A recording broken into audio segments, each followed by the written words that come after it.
still going to exist. I'm still going to do what I'm going to do. The flame tells the candle, if you don't want to be used by me, I'll go grab a steak. He says, if you don't want to be used by me, I'll grab some logs and warm somebody. He said, if you don't want to be used by me, I'll grab some metal and make it flexible. See, I am still going to be fire without you. God is still God without your help. See, I don't want you to ever get it made up in your mind that God needs you on his program. You see, again, we have to go back to the word. Romans chapter 3 says, Romans chapter 3 verses 3 and 4 says, for what if some did not believe? Shall their unbelief make the faith of God of none effect? Paul was saying, so what if some people did not believe in God? What if they did not follow his will? What if they did not believe that he is faithful? Shall their unbelief cause God not to be who he is? He followed it up in that fourth verse, said, nay, God forbid, but let God be true and every man a liar. What he's saying is even when you aren't on the program, God's still running his show. Do not think the universe stops for your next action. God is not waiting on you to get your thing together so he can move on with his plan. The fire is going to burn with or without the candle. The third thing we can learn from a candle is that while the fire does not need it, the candle desperately needs the fire. You see, as I said in the first point, without the fire, the candle cannot be what it's supposed to be. Without the fire, it just hangs there. It looks nice. It's decoration. It collects dust. Without the fire, it's just going to be useless. You see, a candle was meant to be burned and for the aroma to fill the room. That aroma ain't going nowhere without the flame. Contrary to what you think you may believe, or to what you think you know, you desperately need God.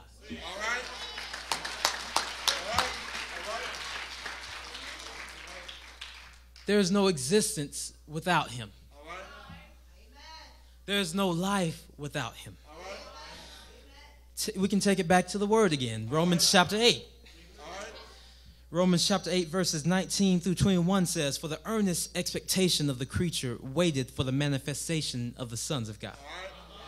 For the creature was made subject to vanity, not willingly, but by reason of him who hath subjected the same in hope. Because the creature itself shall also be delivered from the bondage of corruption into glorious liberty of the children of God. Paul said the creature, those without Christ, have been subjected to vanity, meaninglessness, nothingness. You see, in order to understand what Paul is saying there, you have to understand how God created us. When he created us, he made everything function together.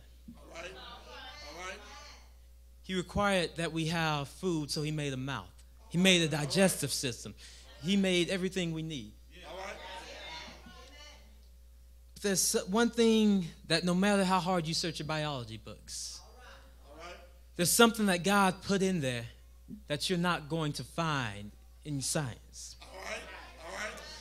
See, when God created us, he put a special little hole inside of us. And we may spend our entire lives trying to fill that hole with meaningless things. We try to fill it with friends and popularity. And we try to fill it with the clubs and all the music and everything that's going on. But the problem is in that hole is a hole at the bottom. And every time you think you got something to hold on to, it begins to seek out, and you seek after more. You see, if you listen to God for just a moment, he said, I made that hole for me. That's my spot. Can't nobody take that but me. You know how some people get, if you get in their parking spot, you're going to have a fit.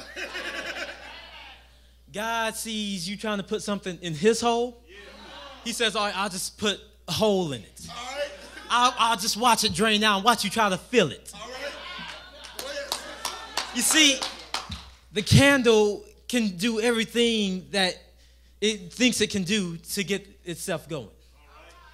It can put water on its wick. It can put ice on its wick. It can put ice cream on its wick. It can put pizza on its wick. It can put whatever it wants on its wick. But the flame is sitting there laughing, saying, you see that wick?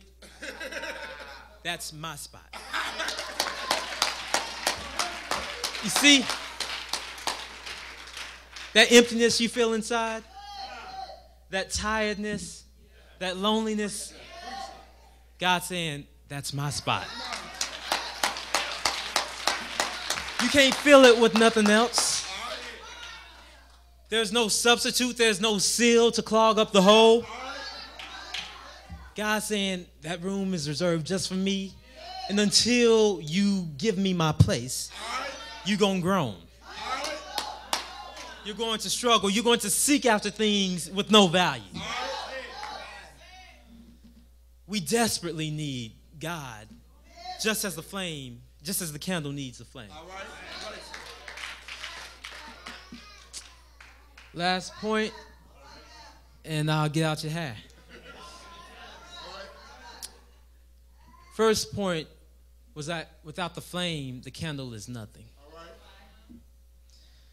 Second point is that while the flame needs the candle, while the candle needs the flame does not need the candle. Third point, the candle desperately needs the flame. Fourth point, having the flame does not come without sacrifice.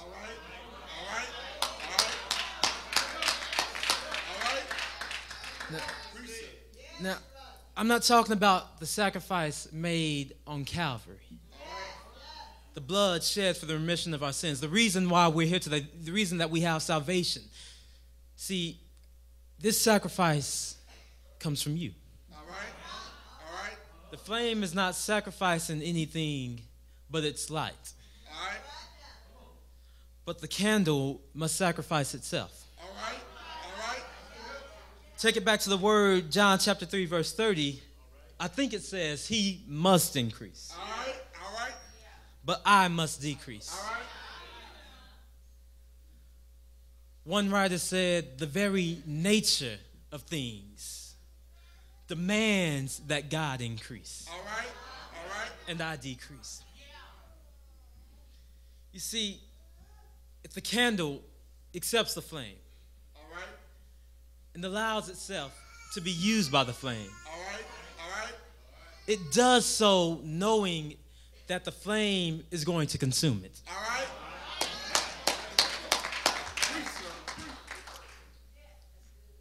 Many of us accepted Christ thinking that we were just going to stay who we were. I got bad news for you. If you accepted Christ and there's no change in you, it sounds like your flame is not lit.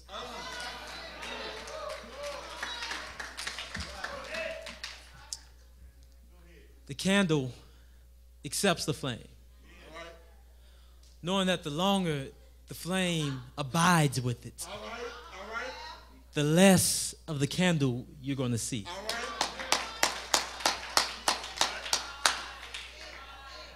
You see, our problem is that we don't want to accept the flame because we get our value thinking we're cool as a candle.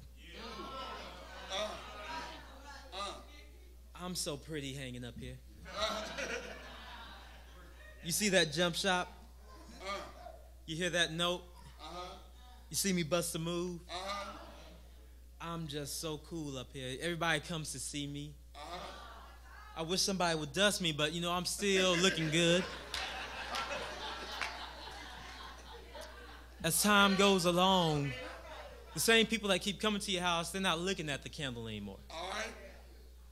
They seen the candle, they seen what's done. The candle's not changing. There's nothing special about the candle. All right. It's not until you burn it that they walk in and say, there's something about that candle.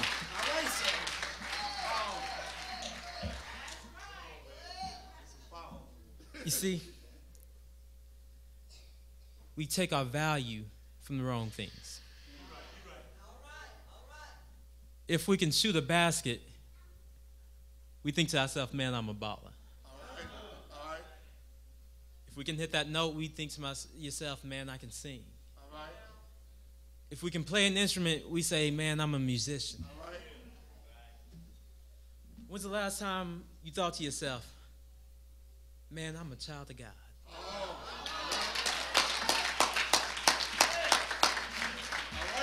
See,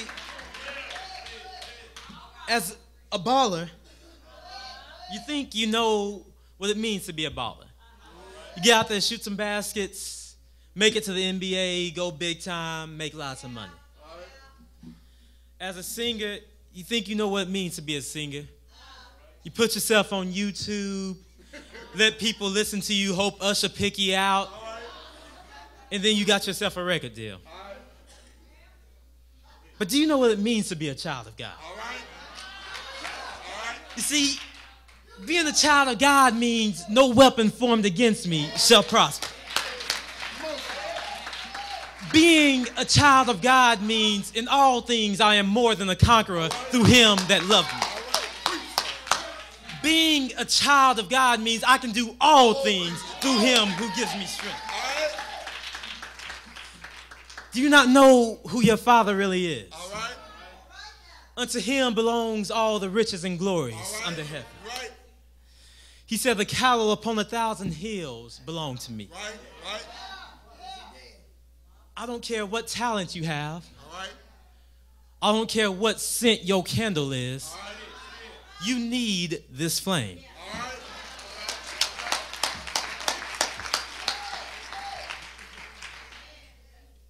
You see, John the Baptist, All right.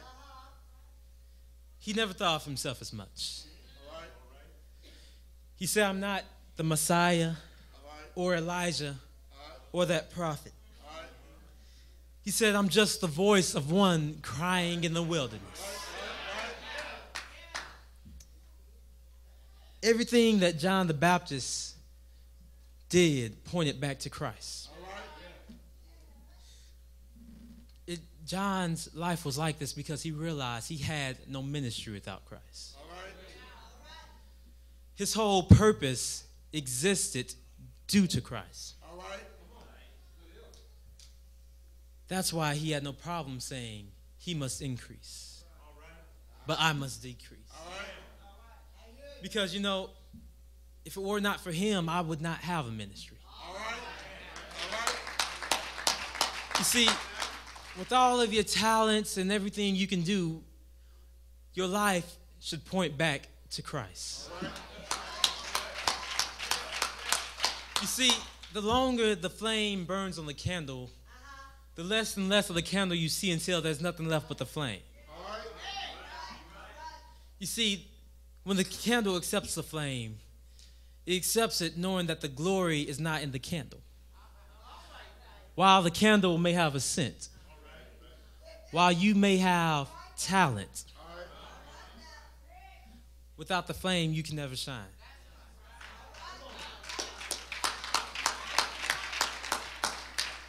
Yes, there are unsaved who live successful lives. But what is success without Christ?